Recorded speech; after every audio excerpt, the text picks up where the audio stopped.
आइए ले चलते हैं 14वीं शताब्दी में फिरोज शाह तुगलक के बसाए हुए शहर उत्तर प्रदेश के जौनपुर में, जिसे तारीख में शिराज़े हिंद भी कहा जाता है। ये शहर मुस्लिम तहजीब व इल्म का सेंटर रहा है। 1362 में बना शाही किला हो, उसके अंदर की ये मस्जिद हमाम घर हो, या 1408 में हिंदू मुस्लिम कला की जीती जागती मिसाल अटाला मस्जिद हो, झंझरी मस्जिद हो, या दीगर इमारतें, ये सब जौनपुर के सुनहरी इतिहास को अपने दामन में समेटे हुए हैं और आपसे कह रही हैं कि जब कभी इधर आए तो हमारा दीदार जरूर करें। ये है वक्त मीडिया। पेशे खिदमत है जौनपुर के सिपाह में एक शाम हाजी रफीक अहमद साहब के नाम ऑल इंडिया मुशायरे का खास वीडियो।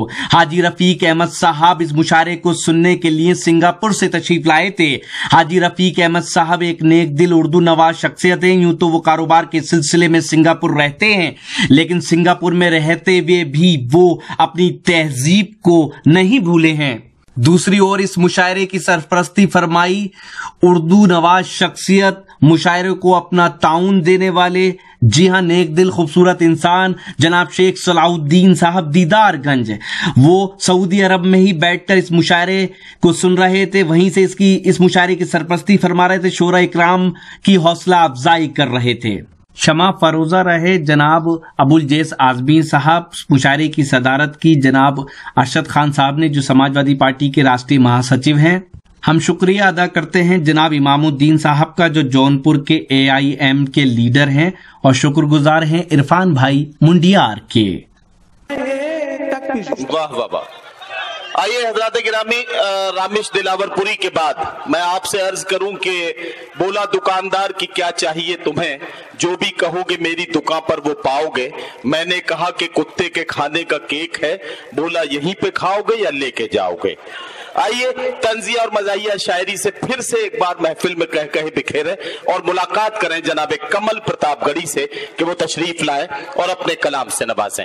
जनाब कमल प्रतापगढ़ी हास्य व्यंग की रचनाएं और कविताएं, तंजिया और मजाहिया शायरी, आपको हंसने हंसाने का पूरा मामला लेकर माइक पर जनाब कमल प्रतापगढ़ी।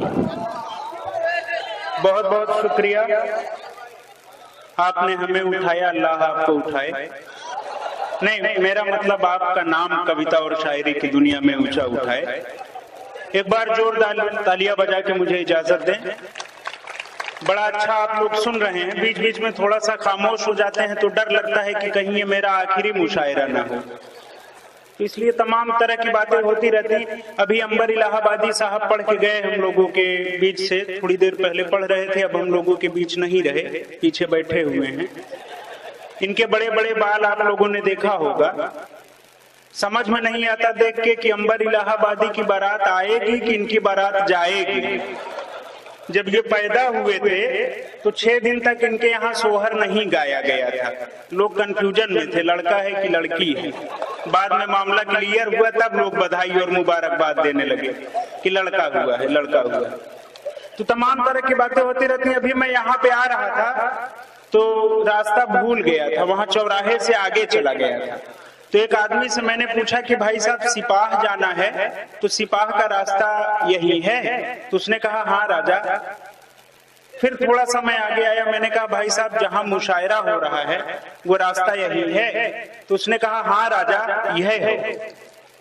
तो मजहर भाई मिले, मजहर भाई को मैं सलाम करता हूँ। मजहर भाई से मैंने पूछा कि मजहर भाई मुशायरा यहीं पे हो रहा है? तो मजहर भाई ने कहा जी हाँ भाई साहब।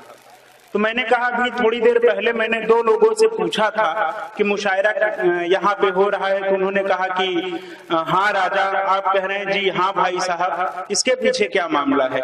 उन्होंने कहा दरअसल हमारे यहाँ जो पढ़े लिखे लोग नहीं रहते वो कहते हैं हाँ राजा, और जो पढ़े लिखे लोग रहते हैं वो कहते हैं जी हाँ भाई साहब। तो हमने कहा मजहर भाई इसका मतलब आप पढ़े लिखे हैं? तो उन्होंने कहा हाँ राजा।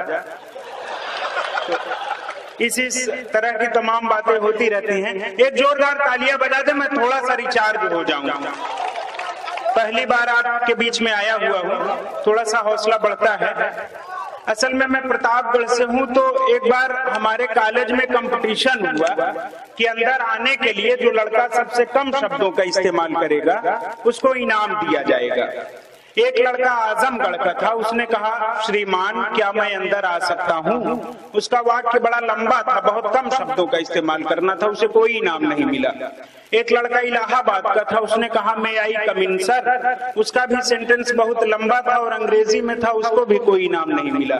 एक लड़का सिपाह का था यहीं आपके बीच का, उसने बहुत कम शब्दों का प्रयोग किया। अगर उसका जवाब अच्छा लगे तो आपकी दुआएं चाहता हूँ। उसने कहा आई का। ये कमाल आपके यहाँ के ही बच्चे कर सकते हैं। एक जोरदार तालियां आप लोग अपने लिए बजाएं, बड़ा अच्छा सुन रहे हैं। नदीम भाई बहुत अच्छी निजामत कर रहे हैं। आज के मुशायरे के सरपरस्त शेख सलाउद्दीन साहब सऊदीया में बैठ के ये मुशायरा सुन रहे हैं। बड़े भाई हैं जिनको आजमगढ़ का कोहिनूर हीरा कहा जाता है। मैं उनकी भी दुआएं चाहता हूँ। और अरशद खान साहब सदारत फरमा रहे हैं, बड़ा अच्छा लग रहा है। हमारे भाई गुड्डू भादो साहब, इरफान मुड़ियार, शेख सिराजुद्दीन साहब बैठे हैं, सबको एक साथ सलाम करता हूँ। मैंने अपनी पत्नी से कहा तुम मेरी जिंदगी का आईना हो। आप लोगों के कोर्स की बात हो रही है। मैंने अपनी पत्नी से कहा तुम मेरी जिंदगी का आईना हो, खूबसूरती में हूबहू राजकुमारी डायना हो। उसने हंसकर कहा जाने दो जी क्यों बोर करते हो, अगर मैं डायना हूं तो आप भी डायनासोर लगते हो। अगर मैं डायना हूं। असल में हमारी जब शादी हुई थी 6 साल पहले, ये दुर्घटना हमारे साथ हुई थी। जब हमारी शादी हुई तो हमारी शादी में 1 पैसा दहेज नहीं मिला। इसलिए नहीं कि हम दहेज के बहुत बड़े विरोधी हैं, बल्कि कवियों और शायरों की किसी तरह से शादी हो जाए यही अपने आप में बहुत बड़ी बात रहती है। जब हमारी शादी होने वाली थी तो हमारी होने वाली बेगम ने हमारी सासू माँ से कहा कि मम्मी सुनते हैं हमारे होने वाले वो शायर हैं। तो उन्होंने कहा क्या करोगे बिटिया, मर्दों में कोई ना कोई ऐब तो होता ही है। तो वहां से एक कविता मैं अपनी भाषा में बात करता हूँ, प्रतापगढ़ की भाषा में बात करता हूँ। सुफियान मेरा छोटा भाई बैठा है, मैं प्रतापगढ़ की भाषा में बात करता हूँ कि बिन दहेज आपन बियाह जब हम कई डारे तय, बिन दहेज आपन बियाह जब हम कई डारे तय, ससुर जी हमरे बोले भगवान आप कृपा भय। गऊ समान है बिटिया हमार, दमाद है एकदम हीरा। कीड़ा घुस गया। गऊ समान है बिटिया हमार, दमाद है एकदम हीरा। पिताजी हमरे रोक न पाएन बिन दहेज के पीरा। बोले सही कहत हो समधी जी बड़ा अनोखा मेल है। बोले सही कहत हो समधी जी बड़ा अनोखा मेल है। लड़की अगर गऊ है तो और लड़का हमारा बैल है। गाय और बैल की अच्छी जोड़ी बनी। इस तरह की बातें होती रहती हैं। अभी बाबा रामदेव और आशाराम बाबू की भी बातें कुछ लोगों ने किया। अच्छा, बूढ़ों को कभी कमजोर नहीं समझना चाहिए। बूढ़े अपना काम कर जाते हैं, किसी को पता नहीं चलता है। बूढ़ों में नहीं है दम ना ऐसा तुम कभी सोचो। चाचा आपको सलाम करता हूँ कि बूढ़ों में नहीं है दम ना ऐसा तुम कभी सोचो। नहीं विश्वास है तो जाके आशाराम से पूछो। और नहीं संतुष्ट होते हो अगर उस कथावाचक पुजारी से, इसे तस्दीक करवा लो नारायण दत्त तिवारी से। दुनिया के घर लड़का पैदा होता है लेकिन वो रोहित शेखर के बाप पैदा हुए नारायण दत्त तिवारी, वो भी कोर्ट में। पिछले दिनों भिवंडी के मुशायरे से हम और अंबर भाई लौट रहे थे तो वहां हमारा टिकट कंफर्म नहीं हो पाया था आते समय। इनका टिकट कंफर्म था अंबर भाई का। तो हमने कहा कि भैया आपके ही सीट पे मैं भी बैठ के चला चलूंगा, इलाहाबाद तक आना है। तो अंबर भाई ने कहा कोई बात नहीं। तो नीचे वाली बर्थ पे 2 बड़ी सुंदर लड़कियां बैठी हुई थी। हाँ, अब आपके मतलब की बात हुई है। तो उसमें से एक लड़की ने दूसरी लड़की से पूछा कि तुम्हारी शादी हुई है? तो उसने कहा नहीं मेरी शादी नहीं हुई है। तो उसने कहा अपनी चॉइस बताओ कैसे लड़के से शादी करोगी? उसने कहा मैं तो उसी से शादी करूंगी जो करोड़पति हो। तो उसकी सहेली ने कहा मान लो अगर करोड़पति ना मिले तो? उसने कहा 50-50 लाख के 2 मिल जाएंगे तब भी मामला बन जाएगा। उसने कहा अगर वो भी न मिले तो? उसने कहा 25-25 लाख के 4 मिल जाएंगे तो भी कोई दिक्कत नहीं है। उसने कहा मान लो वो भी ना मिले। उसने कहा 10-10 लाख के 10 हो जाएंगे तो भी दिक्कत नहीं है। ऊपर से अंबर भाई कहे ऐसा है हम सोने जा रहे हैं, जब मामला 100 रुपये तक पहुंच जाए तो मौक जगाए दें। इसी तरह की तमाम बातें होती रहती हैं। शुक्रिया कमल, वाह वाह वाह वाह। ऐसे ही अगर एक पुरुष को माला पहनाता रहेगा तो जनसंख्या की समस्या अपने आप खत्म हो जाएगी। इसी तरह की तमाम बातें होती रहती हैं। कुछ और बातें आपके बीच में करना चाहता हूं। असल में पिछले दिनों तमाम तरह की बातें सुनने में आई। एक दिन अंबर भाई से किसी ने पूछा कि वोटों और जूतों में क्या फर्क होता है। अंबर भाई से किसी ने पूछा कि वोटों में और जूतों में क्या फर्क होता है, तो अंबर भाई ने कहा वोट जब पढ़ते हैं तब गिने जाते हैं। आगे आप लोग खुद ही समझदार। पिछले दिनों मोदी जी ने अपने सेक्रेटरी से पूछा कि कौन सा देश बचा है घूमने के लिए, अगर कौन देश बचा हो तो बताओ वहीं घूम आए। तो सेक्रेटरी ने कहा कि साहब अपना ही देश बचा है, थोड़ा समय हो तो अपने देश में भी घूम के देश के हालात देख लिए जाएं। पठानकोट का हमला हुआ और हमारे पड़ोसी देश को तमाम लोग कहते हैं मुशायरों में पाकिस्तान पे नहीं पढ़ा जा सकता है, लेकिन मैं जानता हूं अगर सच्ची बात कही जाए इस देश का मुसलमान सच्चा देशभक्त है। इस देश के मुसलमान के ऊपर तमाम हमले हुए, तमाम बातें हुई, लेकिन फिर भी वो हिंदुस्तान में बाई चॉइस है, बाई चांस नहीं है। हमारे बड़े शायर ये चीजें कहते हैं। असल में पाकिस्तान मानता ही नहीं है कि हमने हमला कराया है। हमें अपनी बेगम याद आ जाती है जब पाकिस्तान की बात होती है। अपनी बेगम को हम चाहे जितना पैसा दें और भारत की सरकार पाकिस्तान को चाहे जितना सबूत दे, दोनों कम लगता है, बराबर लगता ही नहीं। अच्छा, तो इस तरह की तमाम बातें होती हैं। एक दो चीजें और सुनाते हैं। एक सीन आपके सामने क्रिएट करना चाहता हूँ सिराजुद्दीन भाई, कि जब बाबा रामदेव सलवार सूट पहन के रामलीला मैदान से भाग रहे थे, उस समय अगर आसाराम बापू देख लेते तब क्या होता। अगर रामलीला मैदान से सलवार सूट में भागते हुए बाबा रामदेव को आसाराम बापू देख लेते और 2-4 मिनट अपनी आंखें सेक लेते, या गलती से आसाराम बापू थोड़ा सा कंफ्यूज हो जाते, तो अल्लाह कसम बाबा रामदेव के सारे बल्ब फ्यूज हो जाते।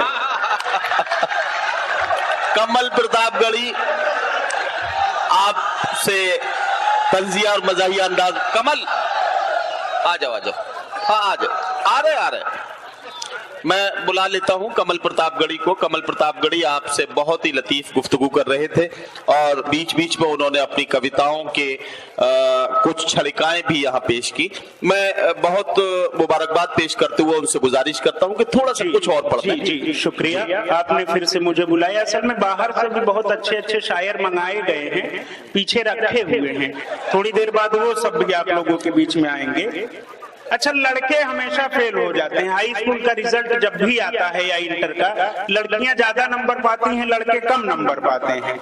उसका भी एक रीजन है, उसका भी एक कारण है। असल में अंबर भाई के साथ मैं ज्यादा रहता हूं, इसलिए इनकी सारी हरकतें मुझे मालूम है। मेरी बेगम के बारे में भी ये बहुत कुछ कहते हैं, लेकिन मैंने अपनी बेगम को कई बार समझाया है कि घर की बात मायके वालों से मत बताया करो, लेकिन सारी बात अंबर भाई को पता नहीं क्यों बता देती है। तो इस तरह की तमाम बातें होती है। मैं बात कर रहा था, ये फेल हो गए थे हाई स्कूल में, तो इनके पिताजी ने इनको बहुत डांटा बिगड़ा और कहा फेल हो गया नालायक, कितना पैसा खर्च करता हूँ तेरी पढ़ाई में। बगल वाले शर्मा जी की लड़की को देख, उसका 80% आया है। तो अंबर भाई ने कहा कि उसी को तो देख रहे थे इसीलिए फेल हो गए। तो देश की सरकार लड़कियों की शिक्षा पे विशेष ध्यान देती है और कहती है कि एक लड़की को पढ़ाओ तो वो 40 लोगों को 50 लोगों को शिक्षित कर देगी। महिलाएं जो है पहली पाठशाला होती है, पहली स्कूल होती है। मैंने उस पर एक व्यंग करने की कोशिश की है, एक तंज करने का प्रयास किया है कि हमारे देश की सरकार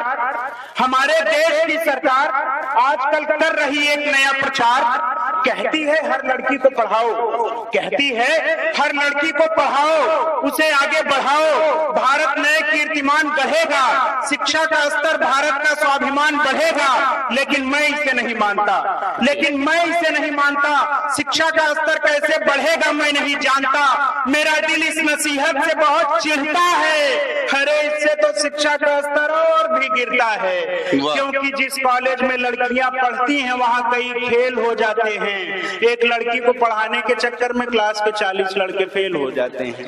वाह वाह वाह। पिछले दिनों पतंगबाजी का कंपटीशन था इलाहाबाद में, 14 जनवरी को होता है। तो एक आदमी ने बड़ी अच्छी पतंग बनाई और उड़ाने की कोशिश कर रहा था, उसकी पतंग उड़ ही नहीं रही थी।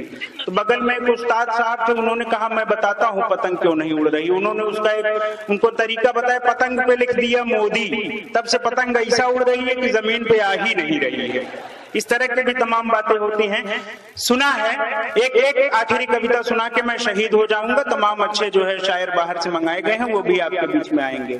सुनता हूं अमेरिका में बंदर कार चलाते हैं, सुनता हूं अमेरिका में बंदर कार चलाते हैं, लंगूर रूस में सुनता हूं हथियार चलाते हैं। अरे बंदर और लंगूर जो कारनामा करते हैं ये तो बहुत कम है, बंदर और लंगूर जो कारनामा करते हैं ये तो बहुत कम है। दुनिया के नक्शे में एक देश ऐसा है जहां गधे भी सरकार चलाते हैं। वाह साथियों, कमल प्रतापगढ़ी की तंज़िया और मज़ाहिया शायरी हम सुन रहे थे।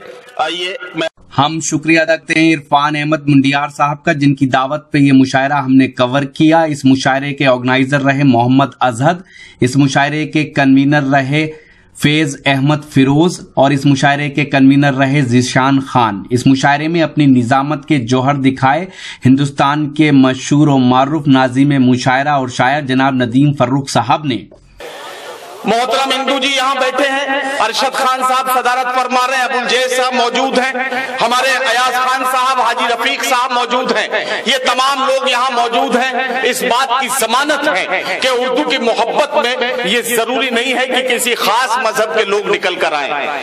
उर्दू वो जबान है, वो हिंदुस्तानी जबान है जिसके लिए जब अपनी मोहब्बतों के साथ उर्दू ने अपना तारुफ कराया तो शायर को कहना पड़ा कि मुसलमान सिख न हिंदू बोलता है, सरों पर चढ़ के जादू बोलता है, अभी तहजीब जिंदा है हमारी, अभी ये शहर उर्दू बोलता है। जिंदाबाद जिंदाबाद, सुभान अल्लाह, क्या बात।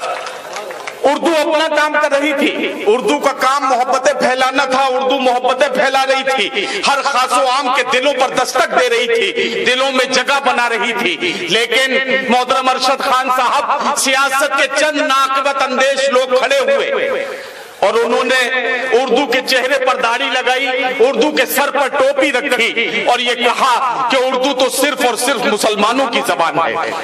जब ये कहा गया कि उर्दू सिर्फ और सिर्फ मुसलमानों की जबान है, उर्दू ने चीख चीख कर कहा कि अरे मुझे मुसलमान करार देने से पहले एक बार तो मेरी तरफ गौर से देखो, एक बार अगर तुमने मेरी तरफ गौर से देख लिया तो तुम समझ जाओगे कि मैं सिर्फ मुसलमानों की जबान नहीं हूँ। अरे मैं तो आनंद नारायण मुल्ला की जबान हूँ, मैं दयाशंकर नसीम की जबान हूँ, मैं ब्रजनारायण चकबस की जबान हूँ, मैं कुंवर महेंद्र सिंह बेदी साहब की जबान हूँ, मैं मुंशी प्रेमचंद की जबान हूँ, मैं कृष्ण बिहारी नूर की जबान हूँ। सैकड़ों नाम हैं जो इस फहरिस्त में सुनाए जा सकते हैं। मौजूद हूँ शिराज़े हिंद यानी जौनपुर में। उत्तर प्रदेश का ये शहर तारीखी शहर है और हमने यहाँ मुशायरा कवर किया कल रात, वो तो आप देखेंगे ही, लेकिन हमारी कोशिश रहती है कि जिस शहर में जा रहे हैं वहाँ के अगर मोन्यूमेंट्स हैं, तारीखी इमारतें कुछ खास है तो वो भी आपको दिखाएं। कैमरा पर्सन फैज अहमद फिरोज के साथ झंझरी मस्जिद जौनपुर से वक्त मीडिया के लिए मैं शफीक खान।